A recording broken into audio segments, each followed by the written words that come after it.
यह महावीर का बिहार है, अशोक सम्राट का बिहार है, चंद्रगुप्त का बिहार है। बिहार वासियों को कोई अपमानित नहीं करे। हम तो पहले भी कहा था कि हम संस्कृति सभ्यता और भारत की सभ्यता में हम अपना आस्था रखते हैं। हम किसी को अपमानित करने का काम नहीं करते। दुनिया ये मोहब्बत को मोहब्बत नहीं देती, इनाम बड़ी चीज है, कीमत नहीं देती। देने के लिए तो हम भी दे सकते हैं उन्हें गाली, मगर हमारी तहजीब इजाजत नहीं देती। तो बिहारियों की तहजीब इतने उज्जवल कोटि की है कि वो किसी के साथ दुर्व्यवहार नहीं करते। इसलिए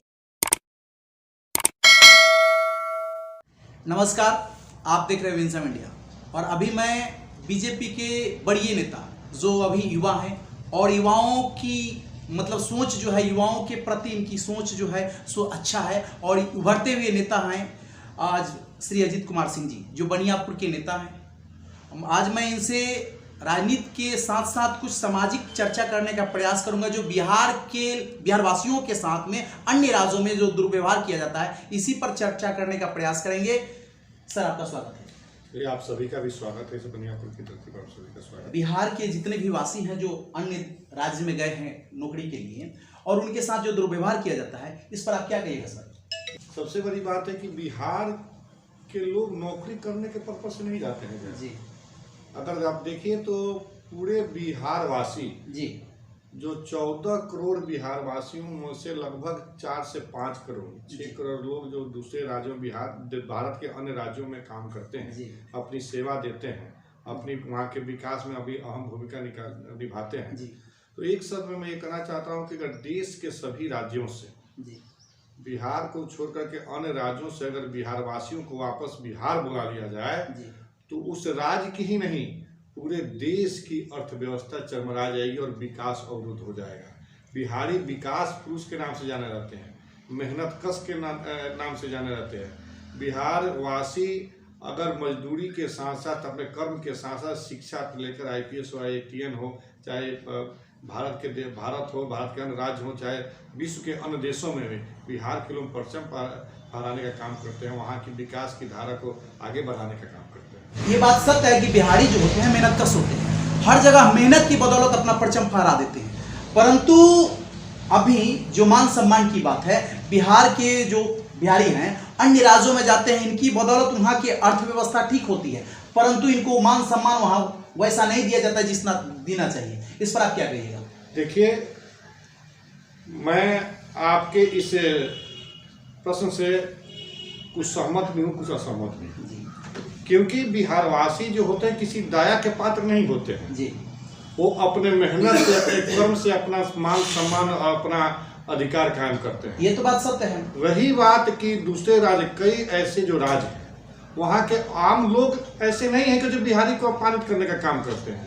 कई ऐसे राज्य हैं जहाँ के लोग, वहाँ के वासी बिहारियों को पूजने का काम करते हैं, लेकिन कुछ वहाँ के जो अराजकता तत्व हैं, जो कुछ उसके राज्य के राजनीतिक लोग हैं, जो बिहारियों पर ऐसी बातें करके, ऐसी टिप्पणी करके, उनके साथ दुर्व्यवहार करके वहाँ के स्थानीय जो वहाँ का विषय होता है, वहाँ स्थानीय जो राज्य है, वहाँ लोगों के बीच एक अपनी छाप छोड़ने के लिए, मीडिया में बनने के लिए ऐसा काम करते हैं।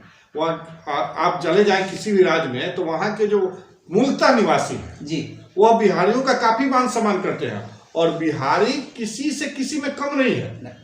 कहा जाता है कि एक बिहारी 100 पर भारी, लेकिन बिहारवासी संस्कार में रहने का काम करते हैं। उनके अंदर बिहारी सभ्यता है, बिहारी संस्कृति है, बिहारी शिष्टाचार है। वो जल्दी किसी को अपमानित करने का नहीं सोचते। इसलिए कुछ हर राज्यों में कुछ ऐसे लोग होते हैं जो पूरे उस राज्य के लोगों को, पूरे ऐसे लोगों को बदनाम करने का काम करते हैं। लेकिन मैं आपको बताना चाहता हूँ, जब से NDA की सरकार है, कुछ पहले बिहार में ऐसे राजनेता हुआ करते थे, ऐसा राजनीतिक प्रदेश था कुछ वर्षों पहले कि बिहार को कहीं ना कहीं हर तरह से अपमानित होना करता था, बिहारी अपमान का शब्द होता था। लेकिन जब से कुछ वर्षों से पहले से जब तक NDA की सरकार रही है, NDA की सरकार जब बिहार में आई है, नरेंद्र मोदी जी की सरकार देश में आई है, हमारे माननीय सुशील मोदी जी जब उप मुख्यमंत्री हुआ करते थे, हमारे मंगल पांडे जी स्वास्थ्य मंत्री हुआ करते थे, हमारे नित्यानंद जी गृह राज्य मंत्री हैं, सम्राट, ऐसे लोग जब संजय जायसवाल जी प्रदेश, ऐसे लोग जब बिहार में आकर बिहार को विकास की भूमिका में ले जाने का काम करते थे, तब से लगा कि बिहारी और बिहार अपमान का नहीं, सम्मान का पूरक बन गया, सम्मान की दिशा में काम कर रहा है। अभी देखिए सर, केंद्र में भी बीजेपी की सरकार है, ये तो स्पष्ट है। और अभी वर्तमान में जो न्यूज चल रहा है, तमिलनाडु में बिहारियों के साथ में कुछ दुर्व्यवहार किया गया, तो इस पर क्या कहिएगा, ये ऐसा क्यों होता है? देखिए, बिहार में आपको मैं स्पष्ट बता देना चाहता हूँ कि जब भारतीय जनता पार्टी जी बिहार में जब गठबंधन एनडीए की सरकार थी जी और भारतीय जनता पार्टी माननीय मुख्यमंत्री नीतीश कुमार जी के साथ जब रह करके काम किया करते थे, तो भारतीय जनता पार्टी हमेशा बिहार की विकास की बात सोचती है। जी बिहार का सम्मान कैसे बढ़े, बिहारियों का सम्मान कैसे बढ़े, इसमें हमारी जो पार्टी है उसमें काम करती है। जो तमिलनाडु में घटना घटी है, जी आपने देखा होगा, आपने सुना भी होगा, आप तो मीडिया के लोग हैं, आप ही लोग सब चीज़ लाते हैं सुदूर गांवों से और आवाज़ को उठा करके जनता के बीच लाने का काम करते हैं। भारतीय जनता पार्टी के नेता, प्रतिपक्ष के नेता आदरणीय विजय सिन्हा ने आवाज़ उठाने का काम किया और उनके भारतीय जनता पार्टी की आवाज़ पर, भारतीय जनता पार्टी के नेताओं और कार्यकर्ताओं की आवाज़ पर 4 सदस्यीय टीम गठित हुई है और वह तमिलनाडु कल टीम वहां पहुंच भी गई है और उसकी जांच करेगी। आप देख रहे हो कि बिहार में शराब की घटना हो, हत्या का घटना हो, अपराध का घटना हो, इसमें भारतीय जनता पार्टी ही बिहार और बिहार वासियों के हित की बात करती है। और जहां तक रोजगार की आप बात करते हैं, मैं आपको बता देना चाहता हूँ, एनडीए की सरकार थी, यहाँ माननीय राष्ट्रीय प्रवक्ता शर्मा जी उद्योग मंत्री हुआ करते थे और उन्होंने, आपने देखा, आप ही लोग चलाते थे कि उद्योग को उन्होंने बिहार में लाने का काम शुरू कर दिया था। ऐसा परिदृश्य बना था, ऐसा उन्होंने समागम बिहार में अपनाया था, ऐसा बिहार को देश और विदेशों के पटल पर रखा था, जिससे बाहर के जो व्यवसायी थे, बाहर के जो निवेशक थे, वो निवेश करने के लिए तैयार हो गए थे। लेकिन जिसे लोग कुछ दिन पहले विकास पुरुष के नाम से जानते थे, उनके न जाने के बिहार के विनाश के बारे में वो सोच रहे हैं, विनाश के कगार पर ले जा रहे हैं। और जब बिहार उद्योग और रोजगार के क्षेत्र में भारतीय जनता पार्टी के नेता ने काम करना शुरू किया, जब ऐसा लगा कि कुछ वर्षों में बिहारियों को बाहर किसी दूसरे राज्यों में काम करने नहीं जाना पड़ेगा, वो स्वतः बिहार में रह करके अपना काम करेंगे, तब कहीं ना कहीं माननीय नीतीश कुमार जी ने बिहार को विनाश के रूप में ले जाने के लिए, बिहारियों को अपमानित करने के लिए, इस सोच को लेकर कि बिहारी बिहार में न रहे, बाहर अपमानित होते रहे, उन्होंने महागठबंधन से राजद से नाता जोड़ करके और बिहार को इस कगार पर ले जाने का काम किया। इसका मतलब कि ये कहीं ना कहीं सरकार की कमी है, जिस वजह से बिहारी को बाहर जाना पड़ता है, क्योंकि बिहार में भी उद्योग लगाया जा सकता है। मैं तो आपको पहले भी कहा था, आपको तो शाहनवाज हुसैन जी का मैंने आपको दिया ही हवाला दिया। और रही बात कि आप देखिए, जहां जहां पे भारतीय जनता पार्टी की पूर्ण सरकार, आप देखिए पहले उत्तर प्रदेश का क्या हाल था, आज उत्तर प्रदेश, जहां आप मध्य प्रदेश में चले जाइए, आप छत्तीसगढ़ में जब पहले आपको भारतीय जनता पार्टी की सरकार थी, जहां भारतीय जनता पार्टी की पूर्ण बहुमत की सरकार है, वहां उस राज्यों का मान सम्मान और विकास अग्रिम पंक्ति में है। और मैं आपसे आपके माध्यम से कहना चाहता हूं कि जिस दिन बिहार में भारतीय जनता पार्टी की पूर्ण बहुमत की सरकार आप सभी लाएंगे, यहाँ की जनता ला देने का काम करेगी, बिहारियों को दूसरे जगह जाने की जरूरत नहीं पड़ेगी, उन्हें किसी को कोई अपमानित करने का काम नहीं करेंगे। हमारे प्रधानमंत्री कहते हैं कि हम आंख उठा करके बात नहीं करते, आंख झुका करके बात नहीं करते, आंख में आंख मिला करके हम बात करना जानते हैं और बात करते हैं। अच्छा, कुछ दिन की बात है, कुछ दिन पहले तो एनडीए की सरकार बिहार में थी, नीतीश कुमार जी माननीय मुख्यमंत्री जो हैं, उस समय भी बीजेपी समर्थन देकर के उनको मुख्यमंत्री बनाए थे। उस समय भी बिहार की स्थिति ऐसी ही बनी रही। और जहां तक मढ़ौरा चीनी मिल है, बहुत सारे उद्योग हैं जो पूर्व में बहुत प्रचलित थे, वो सब बंद पड़े हैं। आज तक किसी ने उसको स्टार्ट करने का प्रयास नहीं किया, ऐसा क्यों? देखिए, कहा जाता है कि 100 बरस का कोढ़ एक बरस में ठीक नहीं हो जाता है।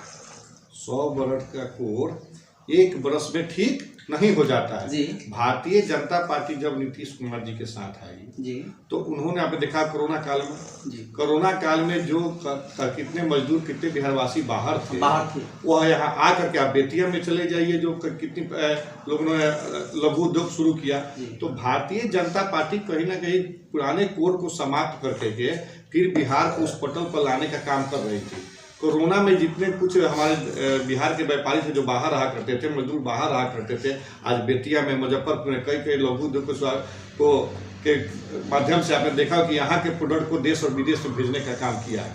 तो मैं आपको बताना चाहता हूँ, एक बरस में 2 बरस में तो हो नहीं जाता। आप बिहार में पहले बिजली नहीं थी, बिहार में पहले सड़क नहीं थी, बिहार में लॉ एंड ऑर्डर सही नहीं था, और 10-15 वर्षों में भारतीय जनता पार्टी एनडीए की सरकार ने उसे पटरी पर लाने का काम किया। और जब पूरे बिहार में बिजली, सड़क, लॉ एंड ऑर्डर जब पूर्णतः ठीक हुई, और जब बाहर के निवेशक, बाहर के उद्योगपति जब यहाँ निवेश करने की अपनी मानसिकता को जब उन्होंने पालने का काम किया, यहाँ आकर के सभाएं मीटिंग करने का उद्योग मंत्री के साथ काम किया, और जब यहाँ इथनॉल की फैक्ट्री, अदर फैक्ट्रियों को लाने का जब काम शुरू हुआ, तो फिर वही दशा हुआ कि लय लक्षण बाई या मोले पर जाई। नीतीश जी का हाल है, जब विकास की बात होती है, जब विकास को बढ़ाने का हम लोग काम करते हैं, तब तो अपना रास्ता बदलने, पलटी मारने का काम शुरू कर देते हैं। इसका मतलब बहुत सारी कंपनियां जो बिहार में बंद पड़ी, उसका वो स्टार्ट करने का कोई चांस नहीं बनता है। अब क्या, अब तो मानिए कि हम लोगों ने जी जो पहले का बिहार था जी उसको दुरुस्त करते करते आप तो खुद चल रहे हैं। आपको छपरा जाने में कितना समय लगता था? आपके यहाँ का हम कभी शहरों में जाते थे तो कभी कहीं एक बिजली आ जाती तो खुश होते थे। पहले होती थी कब बिजली आएगी, अब होता है कब बिजली जाएगी। आप जो 3.5 घंटा का सफर छपरा में तय करते थे जाने के लिए, आप 30 मिनट में बनियापुर से सफर तय करते हैं। तो ये सब भारतीय जनता पार्टी की देन है, नितिन गडकरी जी की देन है, यह दीनदयाल उपाध्याय बिजली ग्राम योजना की देन है। तो मान लीजिए कि जब जहां बिजली रहेगी, जहां सड़क रहेगा, जहां लॉ एंड ऑर्डर रहेगा, तहां ना पूंजीपति चाहे उद्योगपति आएंगे। तो हमने तो इसकी व्यवस्था कर दी थी, लेकिन फिर उसी का पर चले गए माननीय नीतीश कुमार जी गठबंधन में जाकर। अच्छा, अभी जो स्थिति घटी है, दुर्व्यवहार हुआ है बिहारियों के साथ में, इस पर आपकी पार्टी क्या कर रही है? आपने देखा होगा कि भारतीय जनता पार्टी के बिहार के प्रतिपक्ष के नेता माननीय विजय सिन्हा जी, विधान परिषद के विपक्ष के नेता माननीय सम्राट चौधरी जी, और सभी हमारे जो विधायकगण हैं, उन्होंने बिहार के सबसे बड़ी सदन में माननीय सूबे के मुख्यमंत्री से इस पर विस्तृत चर्चा की, आवाज उठाई। और भारतीय जनता पार्टी की ही आवाज है, और भारतीय जनता पार्टी की ही आवाज उठाने का नतीजा है कि 24 घंटे के अंदर सूबे के मुखिया नीतीश कुमार जी ने भारतीय जनता पार्टी की मांगों को स्वीकार करके और 4 सदस्यीय टीम बिहारियों को जिसने अपमानित किया उसकी जांच के लिए तमिलनाडु भेजने का काम किया। और उसकी लड़ाई हम लोग लड़ेंगे, बकसने वाले नहीं। केंद्र की तरफ से इस पर क्या एक्शन लिया जाएगा? अब तो हमारे पूरे जो हमारे माननीय नरेंद्र मोदी श्री गृह राज्य मंत्री अमित शाह जी की जो टीम है, राजनाथ जी की टीम है, वो पैनी नजर रखी हुई है। अभी हमारे भारतीय जनता पार्टी की आवाज पर जो लोग गए हैं उसका रिपोर्ट आने दीजिए, वो रिपोर्ट हम सब एक एक चीज केंद्र उस पर बिहार की अस्मिता को ठेस न पहुंचे, बिहार वासियों के सम्मान को ठेस न पहुंचे, जो पूरे भारत में भारत को विश्व गुरु बनाने से लेकर के और अमेरिका और जर्मनी को पीछे छोड़ने में अगर भारत कहीं आगे बढ़ रहा है तो इसमें सबसे ज्यादा आपको योगदान बिहारियों की है, बिहार वासियों की है। और आग्रह करना चाहूंगा आपके माध्यम से कि 2024 में पूरा नरेंद्र मोदी को प्रधानमंत्री बनाइए, 2025 में बिहार में भारतीय जनता पार्टी की पूर्ण बहुमत की सरकार बनाइए, और देखिए कि उत्तर प्रदेश की तरह बॉम्बे की फिल्म सिटी अगर उत्तर प्रदेश में आ सकती है तो पूर्ण बहुमत की सरकार बनेगी। तो इस बिहार में उद्योग, रोजगार और बाहर के जो निवेशक हैं वहां का निवेश करेंगे और बिहारियों को कहीं बाहर जाने की आवश्यकता नहीं पड़ेगी। लेकिन बिहार में भी बाहर के लोग उद्योगी आते हैं और उनके साथ वसुंधैव कुटुंबकम का व्यवहार किया जाता है। बिहार में किसी भी अन्य राज्य के आए लोगों के साथ दुर्व्यवहार नहीं किया जाता है, क्योंकि बिहारियों की मानसिकता है कि वसुधैव कुटुंब अतिथि देवो भव, यहाँ जो आए उसको हम स्वागत करेंगे। परंतु यहाँ से जब यहाँ के लोग कहीं दूसरे राज्य में जाते हैं तो उनके साथ दूसरी मानसिकता बन जाती है, यहाँ के लोगों को पिछड़े दिखाया जाता है। इस पर आप क्या कहना चाहेंगे, मतलब बिहारियों के लिए? देखिए, मैं बिहारियों, मुझे गर्व है कि बिहार में जन्म लिया जी, और देश के, भारत देश के जो महापुरुषों की अगर गिनती आती है तो वह बिहार वह है जो पूरे विश्व को नालंदा के विश्वविद्यालय नालंदा के माध्यम से शिक्षा जगत में शिक्षा देने का काम किया है। जी, बौद्ध के रूप में, भगवान बुद्ध के रूप में कई देशों को गुरु बनने का काम किया है। यह महावीर का बिहार है, अशोक सम्राट का बिहार है, चंद्रगुप्त का बिहार है। बिहार वासियों को कोई अपमानित नहीं करे। हम तो पहले भी कहा था कि हम संस्कृति सभ्यता और भारत की सभ्यता में हम अपना आस्था रखते हैं। हम किसी को अपमानित करने का काम नहीं करते। अतिथि को देव समान आपको पूछते हैं जी। लेकिन कुछ राज्यों में कुछ ऐसे लोग होते हैं जो कुछ ऐसी गंदी हरकतें कर करके वहाँ कुछ ऊँचे छुटभैया नेता होते हैं, छोटे विचार के राजनीतिक लोग होते हैं, कुछ सामाजिक असामाजिक तत्व होते हैं जो वहाँ के स्थानीय लोगों में सुर्खियां बिटोरने के लिए और मीडिया में कायम रहते नहीं है, ऐसी गलत कार्य कर कर उनका साथ देकर अफवाह फैलाकर ऐसा गंदा काम करने का काम करते हैं। देखिए, जैसा कि सुने कि कोई तुच्छ विचार वाले नेता हैं जो इस तरह की घटिया मानसिकता वाले लोग आकर के वहां पर कुछ अनर्गल काम करके वहां पर अराजकता फैलाने का काम करते हैं और इस तरह से अपवाद फैला करके अफवाह फैला करके मीडिया में आने का प्रयास कर रहे हैं। तो बिहारियों को कमजोर दृष्टि से देखने वाले लोगों को एक बता दिया जाए, दुनिया ये मोहब्बत को मोहब्बत नहीं देती, इनाम बड़ी चीज है, कीमत नहीं देती। देने के लिए तो हम भी दे सकते हैं उन्हें गाली, मगर हमारी तहजीब इजाजत नहीं देती। तो बिहारियों की तहजीब इतनी उज्जवल कोटि की है कि वो किसी के साथ दुर्व्यवहार नहीं करते। इसलिए दुर्व्यवहार करने वाले को यह नसीहत दिया जाता है कि आप भी इनके साथ प्रेम का व्यवहार करें और दुर्व्यवहार करने का प्रयास न करें। क्योंकि हम किसी के साथ व्यवहार गलत नहीं करते हैं, तो आप भी हमारे साथ प्रेम से ही बात कीजिए। सर, जहां तक बात है, साइंस का लॉ करता है, न्यूटन ने भी सिखाया है कि प्रत्येक क्रिया के विपरीत प्रतिक्रिया होती है। और हमारा धर्मशास्त्र भी बताता है कि रामायण में गोस्वामी तुलसीदास लिखे हैं कि जो मुहि मारा तामे मारा, तापर बांधे तने को मारा। यानी जैसा जो व्यवहार करता है उसके साथ वैसा व्यवहार करने में कोई मतलब पाप नहीं लगता है। फिर भी हम लोग जब किसी के साथ अच्छा व्यवहार करते हैं तो हमारे साथ ऐसा घटिया काम लोग करके के अपने आप को स्टार बनने का प्रयास करते हैं, ये कहाँ तक सत्य है? देखिए, हम लोग तो अपने रामायण की अच्छी बातें कही जी। हम लोग राम को अगर देखा जाए तो बिहार से ही जोड़कर देखा जाए, बिहार से उनका जन्म ज्यादा दूर नहीं हुआ था, अवध के रहने वाले थे। मैं बताना चाहता हूँ कि प्रातः काल उठी के रघुनाथा, मातु पिता गुरु नाम ही माता। हम वैसे विचार के बिहारवासी हैं, हम वैसे बिहार के लोग हैं कि हम तब तक बर्दाश्त करने का काम करते हैं जब तक हमारे पीठ पर, हमारे पैर पर, हमारे हाथों पर आप लाठियाँ बरसाने का काम कीजिएगा, तब तक हम सभी बर्दाश्त करते हैं। लेकिन आपको बता देना चाहता हूँ, बिहारी जब जग जाएगा, बिहारी जब अपने बिहार वासियों की सतुआ और लिट्टी की ताकत पर जब चला आएगा, यहाँ की लाठी की ताकत है, तो यहाँ का जो बिहार का जो पानी में ताकत है, वहाँ और राज्यों के दूध में इतनी ताकत नहीं है। मैं आपको बता देना चाहता हूँ। और किसी पार्टी का मैं नेता हो सकता हूँ, लेकिन मुझे गर्व है कि मैं बिहार का बेटा हूँ और बिहार की धरती पर पैदा लिया हूँ। इसलिए मैं बिहार का बेटा होने के नाते बिहारियों पर जुल्म, बिहारियों का अपमान मैं बर्दाश्त नहीं कर सकता। हम तब तक बर्दाश्त करते हैं जब तक हम बर्दाश्त करने का काम करते हैं बिहारवासी, कि लोग हमें कितना ही अपमानित करें, हम उन्हें सम्मानित करने का काम करते हैं। लेकिन जब बिहारी पर बात आएगी तब तक हम अपमानित होने का काम करते हैं। लेकिन जब बिहार को अपमानित करने का काम कीजिएगा तो हम चुप नहीं रहते हैं, हम बैठने वाले नहीं हैं। उसका जवाब लाल बहादुर शास्त्री की तरह ईंट का जवाब पत्थर से दो, ये भी हम जानते हैं। जी ठीक।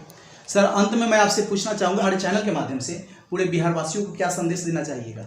मैं यह देना चाहूँगा कि जो आज तक हम लोग का संस्कार रहा है जी, जो हम लोग की सभ्यता रही है, अतिथि देवो भव, हम अतिथियों को पूछते हैं, अतिथियों का मान सम्मान करते हैं। और जिस देश में चाहे जिस व्यक्ति का हम लोग जा करके कहीं ना कहीं काम करने का काम करते हैं, तो हम लोग सिर्फ बिहार को लेकर के नहीं चाहते, बिहार वासियों के रग-रग में, उनके खून के एक कतरे में यह जज्बा है कि मैं भारत माँ का बेटा हूं, मैं भारत का लाल हूं। चाहे वो कर्नाटक हो, चाहे वो पंजाब हो, चाहे वो हरियाणा हो, चाहे महाराष्ट्र हो, चाहे वो तमिलनाडु हो, चाहे वो बंगाल हो, हम भारत के संतान हैं। पहले भारत की रक्षा करना चाहते हैं और भारत को आगे बढ़ाने का काम करते हैं। बाद में कोई बिहारवासी है, बाद में कोई महाराष्ट्रवासी है, कोई बंगाली है, कोई पंजाबी है। हम भारत माँ की आस्था के लिए, भारत में भी सम्मान की लड़ाई लड़ने का। हम सब भारतवासी अगर अपने आप में खंडित हो जाएंगे तो फिर अखंड भारत बनेगा कैसे? बिहारियों से सीखना चाहिए और राज्यों के लोगों को, बिहारियों से यह सीखना चाहिए और राज्यों के लोगों को। मैं वहाँ के राज्यों से आग्रह करना चाहता हूँ कि बिहार का व्यक्ति वहाँ की धरती पर जा करके वहाँ के लोगों को सुख और चैन देने का काम करता है। तो वह गुजरात हो, गुजरात की फैक्ट्रियां हो, पंजाब का वो खेतीहर किसान हो, बंगाल के वो बंगाली हो, तमिलनाडु के वह कोई भी व्यक्ति हो, वहां जा करके अगर उनकी मान सम्मान की रक्षा करने का काम, उनकी जीवन शैली जो जीते हैं, जिस आदर्श से और जिस सुखमय जीवन से, उसका भी अगर कोई मात्र सूत्रधार है तो वो बिहारी है। और पूरे भारत में मैं फिर आपके माध्यम से कहना चाहता हूं कि भारत में अगर किसी भी राज्य को अपने आप पर घमंड हो, किसी भी दूसरे भाषावादियों को अपने पर अगर नाज हो, तो वहां के बिहार वासियों को वह बिहार कह दे कि आप बिहार जाएं और उसके बाद 1 महीने 30 दिन के अंदर देखें कोई दशा और दशा नहीं बिगड़ जाती है, तो मैं बिहार वासियों के नाम पर गुलामी लिखाने। इसका तो जीता जागता उदाहरण कोरोना काल में रहा। कोरोना काल में जब पूरे बिहारवासी बाहर से आ गए तो वहां की फैक्ट्रियां बंद होना शुरू हो गई और वो गाड़ी भेज करके यहाँ से पुनः बुलाना शुरू कर दिए थे। गाड़ी नहीं बुला रहे थे। हम आपके माध्यम से ये कहना चाहते हैं, जैसे दामाद का पूजन किया जाता है ना, जी, जी। दामाद का, वैसे दामाद की तरह दूसरे राज्यों के लोग आरती उतारने के लिए तैयार थे और आरती उतारते हैं जी। आज भी हम तो बार बार कर रहे हैं कि किसी को अगर हिम्मत है, किसी राज्य के मुख्यमंत्री को भी अगर हिम्मत है और किसी राज्य के किसी राजनीतिक व्यक्ति को हिम्मत है और किसी वहां के भाषावासियों पर अगर अपना घमंड है, तो घमंड बिहारवासी चूर चूर कर देगा। अगर हिम्मत है तो बिहारवासियों को कह दे कि नहीं ये हमारे राज्य में न रहे, और तब देखे उनकी राज्य और भारत की दशा क्या हो जाती है, भारत की दिशा क्या हो जाती है। उनके राज्य में खाने पर लाले पड़ जाएंगे, उनके जो मटक कर चलते हैं तो हम लोग टुकू टुकू टाटने वाले लोग नहीं हैं। अगर जरूरत पड़ेगी तो अगर हम मजदूरी करने के लिए वहां जा करके अपने हाथ से कुदाल चला सकते हैं, अगर हम वहां जा करके वहां के फैक्ट्री में नोट बोल्ट कर सकते हैं, हम जा करके वहां ऑफिस में बैठ करके कलम चला सकते हैं, हम प्रशासनिक सेवा में जा करके वहां की शक्ति के वहां की रक्षा के लिए अगर हम गोलियां चला सकते हैं, तो बिहार और बिहार वासियों की मान सम्मान के लिए हम कुछ भी कर देंगे और कुछ भी करेंगे, इससे समझौता नहीं करेंगे। चलिए, जैसा कि आप देख रहे थे, बीजेपी के बड़ी नेता हैं श्री अजित सिंह जी, जो काफ़ी अच्छे तरीके से इन्होंने बिहारवासियों पर हो रहे दुर्व्यवहार पर चेतावनी दी कि अगर आप नहीं सुधरोगे तो हम लोग कुछ अपने तरीके से एक्शन लेंगे और जिसका मुआवजा आप लोग को अच्छी तरह से भरना पड़ेगा। आप देख रहे हैं विंसम इंडिया। जय हिंद।